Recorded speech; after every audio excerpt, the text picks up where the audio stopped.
Hey guys, Speed here, and today I'm bringing you guys a brand new series or video idea I hope to keep going on this channel. So the video series will be basically about what I learned in my recent solo queue games. It's just kind of like a win-win, where instead of me just playing games and feeling like I'm, hiding stuff from you guys, now I can show what I learned from my pubs and share it directly with you guys. So now before we hop into the main content of this video, I just want to let you guys know that you can check out guides just like this one, made by top tier pros, and have over thousands of different options over at gameleap.com. Let's get into it. So the first game I played Oracle 5, and to give a backstory on the game, I was the highest rank by actually quite a fair bit of MMR. At first I marked the offlane role, but then I decided to give it up as someone else wasn't going to move, and our mid laner wouldn't give me a mid either. So I was the highest rank, but it's okay. I gave up my role, and we ended up stomping the game. So first off, you don't always have to play your specified role to win MMR. Sometimes you can move down, and as long as you keep the mentality up, you have a higher chance of winning if you keep people positive than stealing your role. And that's the truth, right? I end up picking Oracle in what I think is one of the best Oracle games I've seen in a while. There's so much value in my hero this game. It's amazing with Jug in lane, as you see him die here. It's great against Mars, great against Leshrac, great against Pudge, right? Pudge Dismember, I can purge with Oracle ult. And the Mars and Lesh lane I figured out this game is heavily countered by Oracle in a lot of ways. So what does Mars struggle against? One of them is magical damage. Oracle and Jug do insane amounts of magical damage. So these two heroes together I think are some of the best Mars counters, at least in the laning stage. In addition, Oracle in the mid game is fantastic against Mars. When he drops his ultimate, you can either ult your teammate or you can just W them and they take no magical damage. This is absolutely fantastic against Mars. I literally can't stress how good Oracle is really against Mars. You have a tool to counter everything about him. Cancel his stuns with his ult, root him in the lane, he has no disengage, prevent magical damage, cause magical damage. It's fantastic, and obnoxious lanes such as Mars and Leshrac, or maybe Mars and Lina, are not that good because you can save your teammates very reliably with your W. Also, what I learned from this game is the importance of double pulling even if you feel like your carry can die. In this lane in particular, I was very scared that my Jug would get caught out by a spear into a split earth, but because he played fairly well, he allowed me to just pull, and I didn't have to worry about him too much. Because I pulled, if I pull up these stats here in the levels, my Jug is level 5.5 when their Mars is level 3. This is why you can carry from the support role. This is not me doing anything fancy, but I've simply stacked the pull camps multiple times, and I've created nearly a 2-level advantage for my Juggernaut. Advantages like that are completely game-changing and ways you can win your games even from the support roles. So definitely, if you're playing support, stack the pull camp and pull, even in lanes where you think your carry is going to die, as often this is the way to actually win your lane. Another thing I learned this game was that Oracle is incredible against Troll Warlord. Not only can you kite him for to get a triple kill, not only can you kite him for the entire duration of his ultimate with a simple W, you literally disarm him. However, you do have to be careful because he can purge it with his ultimate, as it does purge, so you don't want to W him before he uses it, but if you W him after he uses it, then you cause a lot of issues for his heroes. In addition, if you ult whoever he goes on, he has to spend his entire ultimate duration ripping into them, rather than actually going from target to target and slaying them during his pretty strong ultimate. So this is an incredible tool, both your W for the disarm and your ultimate, both hard counter troll. In addition, Pangolier is definitely one of the better troll counters as well. Now, it's not a great lane, which I've noticed in this game, where my Pangolier did fall a little bit behind, but because we were able to make some space for him, Lucky Shot ended up being one of the best utilities for troll in this game, as we did pick up a few kills when he was silenced or disarmed. Now, of course, this applies for a lot of heroes, but in particular, Troll is one that very heavily relies on his abilities to man up and fight. So you're going to notice that I'm actually 9-2 in this game. I don't know if I was stealing kills, right, because my Jug's level 9. I'm level 6.5. I'm definitely not playing overly greedy, right? And I want to make the distinction between what is playing greedy as a support and what is actually effective in terms of greedy. Like, there's two ways to be greedy. There's in the sense that you're sapping so much from your safe laner that it actually sets them back. And then there's playing greedy to the extent where you can actually have impact yourself. Basically, what is the extent to which you should and should not sacrifice yourself?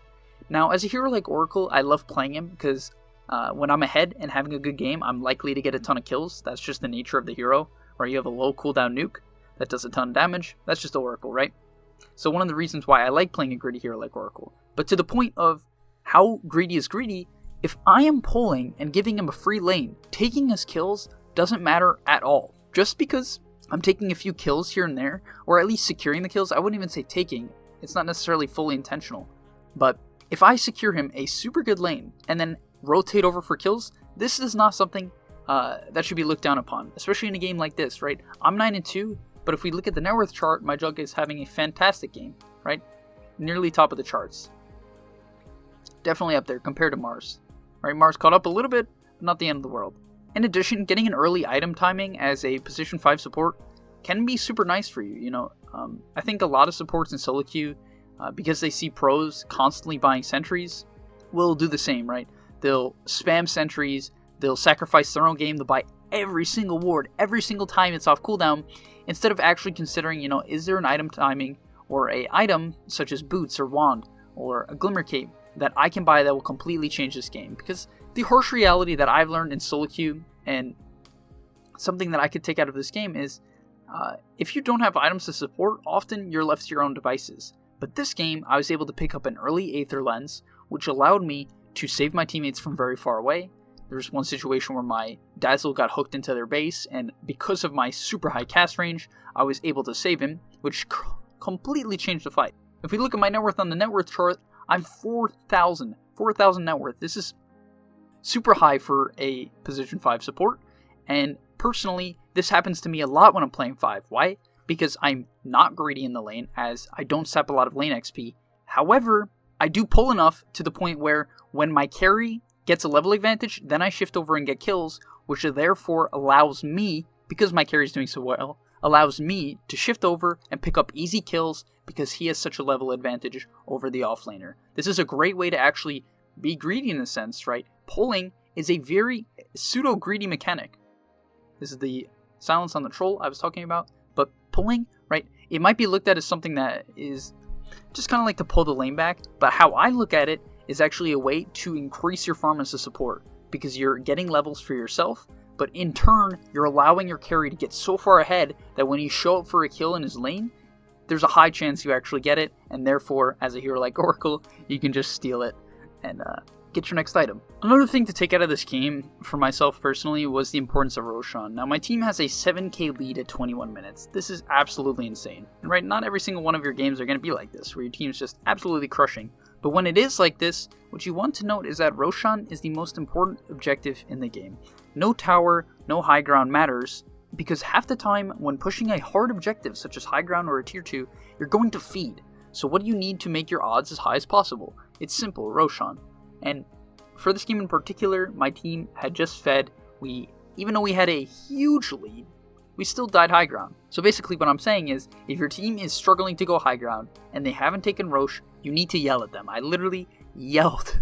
I yelled. I didn't scream. I wasn't rude. I'm not your typical solo queue player. Maybe I am. But I get them to Rosh, right? Right away, we're into Rosh, and what also happens is we pick up kills. The enemy team feels the need to shift over and contest it, and as a result, we kill them, right? This is a great way. Rosh doesn't only give you Aegis, but often it allows you to fight your opponent in a place that is off their high ground. One of the only ways to force people out of their base in many situations is actually to Rosh. So, if you're struggling to high ground, once again, Roshan is a incredible objective. The last thing I want to talk about from Game 1 is that when playing Bounty Hunter, I actually think you don't need as many disables as you would with a typical team comp. Bounty Hunter is a hero that allows your team, even though it doesn't allow your entire team to have mobility, as that got changed, now it's only self-speed, you still can buy items such as drums, or slow items such as Orb Venom, as simple as it is, including your slow, to actually stay on top of targets. In addition, track allows your team to actually see key targets and focus and prioritize one target, which is very important. And a big reason why I'm a huge fan of Bounty Hunter, right? You snowball your team in terms of kills, you're fantastic in that term, and also a great way to play Bounty Hunter that I want to bring up to all of you Bounty Hunter 4 players, or even 5, it doesn't matter, is to show up to the opposite duel lane. Every single time I see a Bounty Hunter as a position 4, at least many of the times, they'll never come to the safe lane, and this is just such a big mistake. Whenever you are a 4 player, often your best play, if mid and the enemy safe lane are not kill lanes, is to show up to your safe lane, especially if you have a hero like Jug, PA, or Troll, all heroes that have either slows or high damage in lane. So this game in particular, the Bounty Hunter got early invis, early shuriken toss, and as a result, we absolutely destroyed our lane. That was another reason why my Jug got such a large XP advantage. It was because the Bounty Hunter did a great job in recognizing the potential in the laning stage. Also, I let him know whenever I thought there was a kill, so I worked with him to identify the kill lane. And this is great for a hero like Bounty Hunter, who when gets off to a great start is going to absolutely shred the game. Alright, we're going into game 2 now, and I played Pangolier in the offlane role. I laned with a Bane, and I was against a Faceless Void IO lane, and it actually felt really good. I'm pretty confident that Bane Pango is a super nice lane for a few reasons. Pango struggles in the early levels, in which he actually doesn't do too much damage. His stats are okay, right? 4 armor and 56 damage, with 308 movement speed is solid. It's not bad, for sure. But what you want to note is that your attack time isn't too good, and many heroes that have innate abilities, such as Void Bash, can trade a lot more effective with you. I personally like to go for this Tango Salve build, and in addition with Bane, we're able to trade just super effectively and nearly kill this IO at level 1. You see how much damage Bane does? It's incredible. And because I have a Bane, and I'm a weak laning hero like a Pangolier, I'm able to get off to a good start and really help my team snowball through this game. So there's a few ways, in my opinion, you can actually make Pangolier work or reliably work, and that's to pick him with a strong laning hero like Bane or maybe Oracle, or you can pick him with a hero such as Bounty Hunter or pretty much any tanky 4 or invis 4 that can pull waves. Otherwise, I think it's a little bit iffy to contest lane as Pangolier. You know, you can always try to make it work. It's not like this hero is complete garbage, but for the most part, this hero definitely feels like he can get crushed by a ton of lanes, especially heroes such as Bane, like if it's against Bane, or Chen, or Enchantress. Heroes like this really can make Pangolier's life miserable, and you really don't want to have a bad laning stage as Pangolier, if possible. So another thing I want to talk about is, for Pangolier, that I really wasn't sure, but kind of affirmed my ideas on in this game, is when to get Lucky Shot and when to get Shield Crash. And in this game in particular, against Void, I felt like Shield Crash would actually never do anything for me in the lane, and because I was actually in a winning lane, I felt that I wanted to go a build that could actually pressure.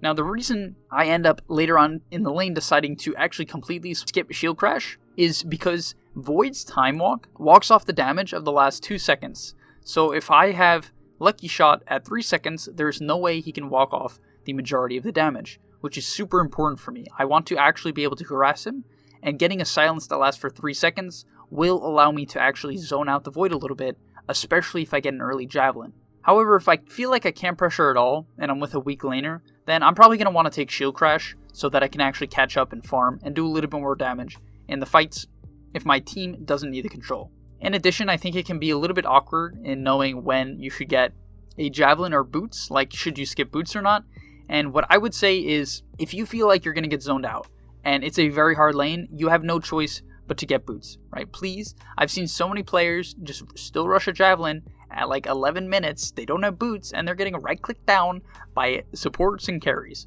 If it is a hard lane, a lane in which you are not the aggressor, you should buy Boots so that you don't get completely zoned out.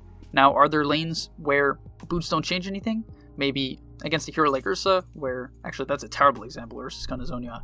But basically what I'm saying is, Boots are a necessity if you can get zoned out of lane, because you will tank way more right clicks than you want to otherwise. In this game in particular, I felt it was appropriate to get a Javelin, and so I did.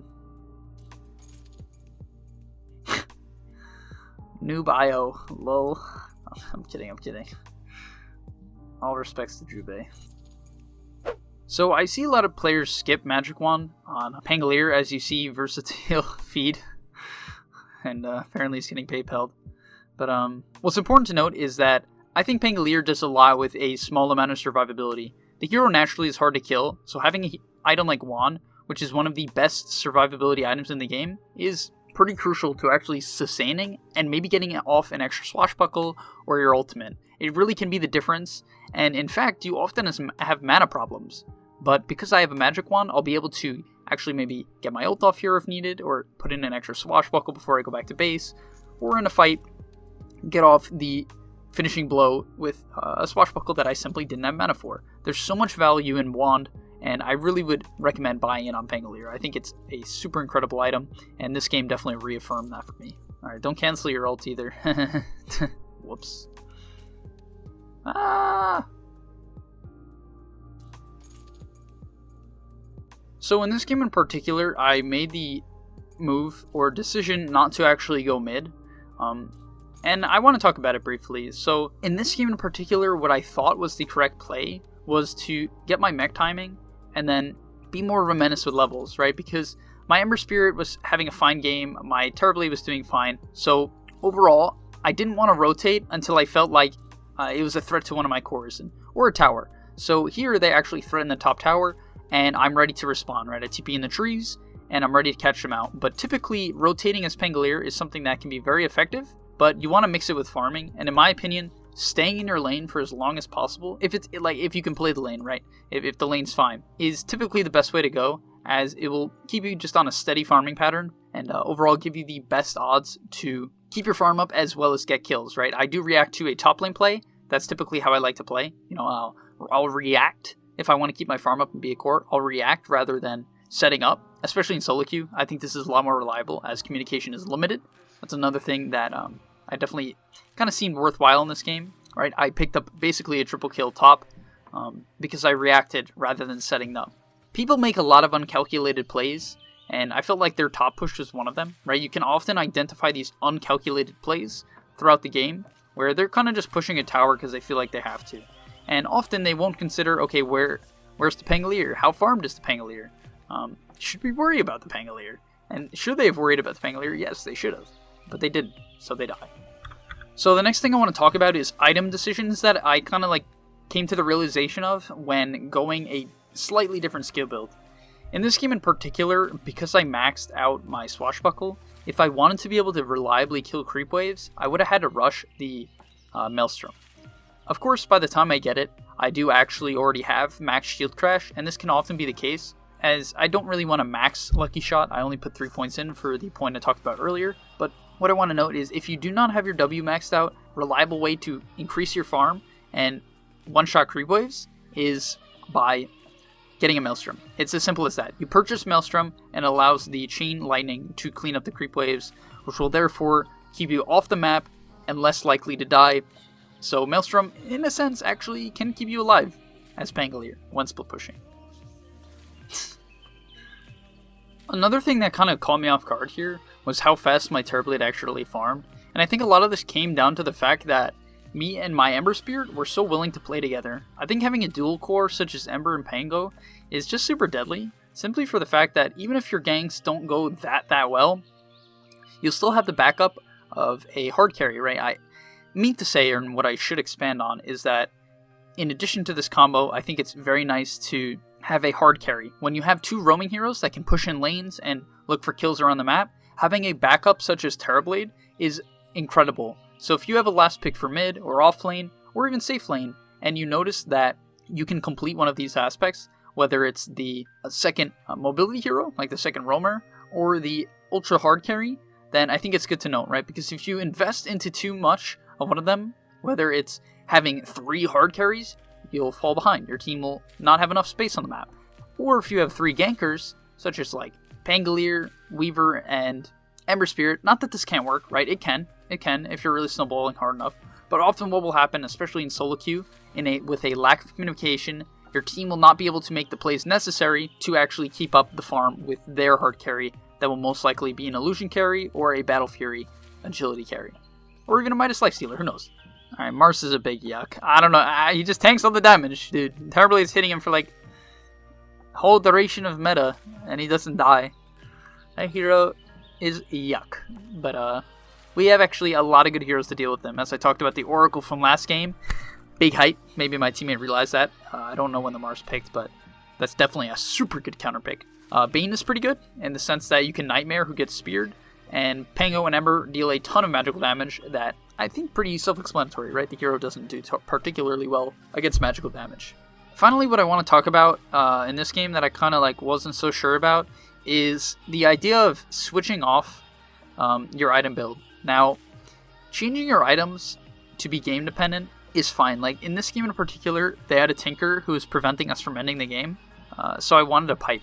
But what I ended up noticing is that often adjusting your items completely to counter someone like a Tinker be a little bit iffy. Basically, in this game in particular, there's a high chance we can end when Terribly gets enough items as is. So what my actual concern probably should have been is to make sure I don't get silenced and die this game. Now we're so far ahead that it actually doesn't really matter, but let's assume the game is much more even. Then the only true threat to me this game, outside of Chrono, because Chrono pretty much threatens every hero, is Earth Spirit Silence. So having a Greaves would make me more of a threat to the Tinker than Pipe in some situations, simply because if I'm alive and not dead, I can threaten him with my roll and prevent him from getting lasers off of my Terrorblade, which can often be more effective than just having a pipe for missiles. Alright, and finally getting into the third game. I am playing Puck and I'm laning with the legendary Wu Changong Leshrac. And this guy literally was giving me a heart attack. I don't even know what to think. We're just against like a Lich Jug and this guy's going balls to the wall with Edict. Like, I get his thought process. He has Windlace and Edict, right? You just run around, you click your W, you take everyone down. Alright, it makes sense in some regard. This guy, Jug's just chilling here. This guy's Frost Blast, a little bit more damage, and he's dead to First Blood. Turns out, yes, he does actually die First Blood in this game. Look at him. He has no regard. I mean, does it kind of work out? Yeah, I guess. So maybe Wu Changong is just one of the best players this world's ever seen. Similar to Chai Lan Kwa, but he's just going. Tier 2 tower, who cares? You'd think he'd walk back to lane. No, he's just going to follow the creep wave. Yeah, I don't know. Sometimes being a little bit crazy and still cute isn't too bad. That's what I learned from my boy, Wu Chang. Also, I had him pre-muted, so maybe that says something, but I don't know. He played fine. He actually played quite well, so, you know, that's what you guys should take out of this game. Pre-muted doesn't mean they're terrible. So, Jug Lich as a lane is super strong, and for a while, especially when it was more popular, I'd been trying to figure out a few lanes or heroes that work against this lane. Now, I actually didn't know it was a Jug lane. I did see the Lich, I believe, when I picked, but I did not see the Jug. So, there's a few lanes that I think work well against Jug Lich. There's Faceless Void, who can leap away from the spin. There is Darkseer, who can just cut the wave. There's even Axe, who can cut the wave in some situations. And then there's like Mirana, if you want to get leap. But Mirana's a little bit weird, because Jug can deny you. And then, after I learned this game, Puck is super good. Puck has a ton of value against Jug for a few reasons. You can, just aura away from his spin in the early game, which is the majority of his damage. You have high range to actually kill his healing wards. I don't believe I killed him this game, but just as a side note. And then in the mid and late game, you can phase shift out of his ult and cancel it. You can silence him, which is super valuable. And you can buy an Ags. In this game in particular, I got the Ags, but then the game ended before I really got to put it to use. But all I wanted to say is that you have this late game utility that can hard counter a Jug who's snowballing. Wu Changong, down! I'm telling you, this guy. He played pretty well, but whenever your hero with a lack of mobility against a Lich Jug lane, or really just any sort of like slow plus Jug, or stun plus Jug, you have to stay really far back and put your priority on either wave dragging or side pulling so that you don't have to directly play the lane. In this lane in particular, he didn't. I don't believe he side pulled that often, but here you can see in the minimap the Leshrac actually looking for a side pull, so he kind of has the right idea. I don't really have to fear the Jug, but he does, so it's not bad for him to do this. Also, what I learned this game, in particular, is that apparently last pick Kunkka loses to Pugna. Now, this doesn't surprise me that much, especially after the change to Kunkka. I don't think he really beats Pugna anymore, but apparently it's like really bad. Maybe not really bad, but pretty bad. As this happens. Not good. But, yeah, so for all you Pugna pickers, or intelligence characters, basically you're a lot better against Kunkka now. You can get harassed quite a bit by the sword, but you're not going to get denied, so you'll still get levels, which is pretty good. However, Kunkka does still do pretty well against you in like the mid game, so you do have to be careful, right? You're not as bad in the lane, but still X combo is very good against heroes such as Pugna.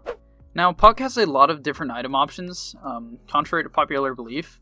You can go items, the standard, such as, I die actually because I'm not having phase shift, but as I was saying, you can go items such as Veil, you can go Atos now, actually even before Blink, available for blink, as I was saying, and you can just rush blink.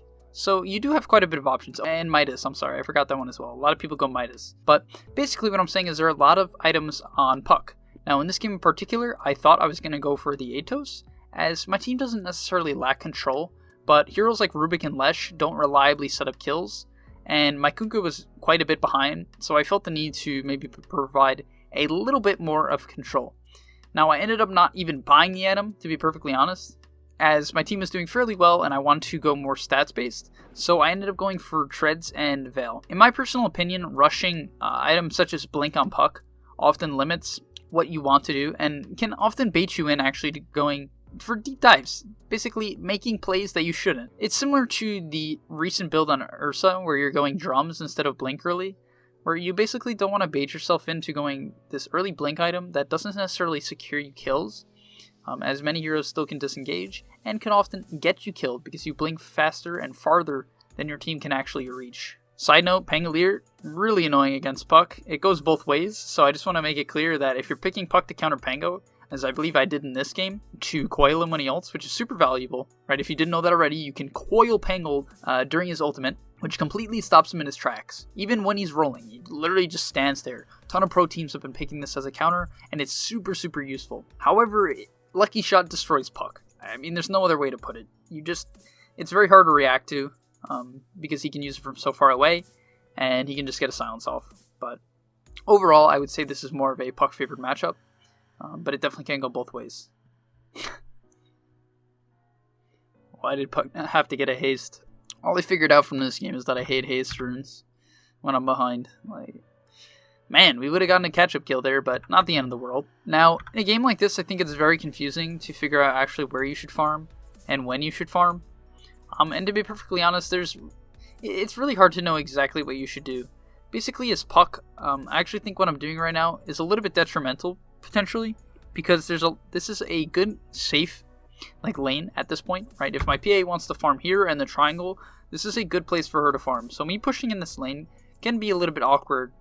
Basically, the enemy team, the objectives they're most likely going to want to take are the mid tier 2 and the bottom tier 2, and as a result, they're going to look for kills in this jungle. So if I make PA jungle here, they're easily going to kill her, right? They have super good kill options for PA. So by me farming top and pushing in top, I'm actually denying my PA a lot of farm.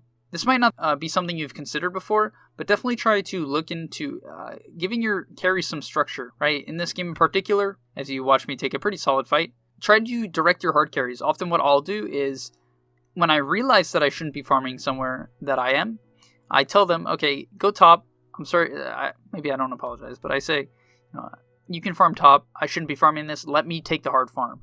And because I'm a hero like Puck, it's a lot harder for them to actually catch me.